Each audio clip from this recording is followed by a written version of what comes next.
হযরত সুলাইমান যখন তার রাজদরবারে নিজের অত্যন্ত ঘনিষ্ঠ মন্ত্রীর সাথে কথা বলছিলেন, ঠিক তখনই সেখানে মৃত্যুর ফেরেশতা আজরাইল মানুষের বেশ ধরে উপস্থিত হলেন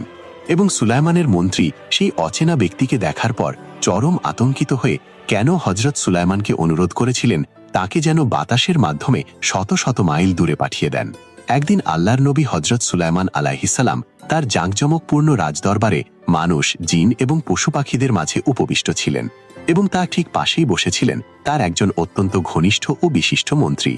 এমন সময় হঠাৎ করে মৃত্যুর ফেরেশতা মালাকুল মাউত আজরাইল মানুষের বেশ ধরে সেই দরবারে উপস্থিত হলেন এবং তিনি সুলাইমান আলাইহিসসালামের সাথে কথা বলার ফাঁকে বারবার পাশে বসা ওই মন্ত্রীর দিকে খুব অদ্ভুত, তীক্ষ্ণ এবং বিস্ময় ভরা দৃষ্টিতে তাকিয়ে থাকতে লাগলেন, যা দেখে মন্ত্রীর বুকের ভেতর ভয়ে দুরু দুরু কাঁপন শুরু হয়ে গেল, কারণ মালাকুল মাউতের দৃষ্টি সাধারণ ছিল না। কিছুক্ষণ পর ফেরেশতা দরবার থেকে চলে গেলে আতঙ্কিত মন্ত্রী ভয়ে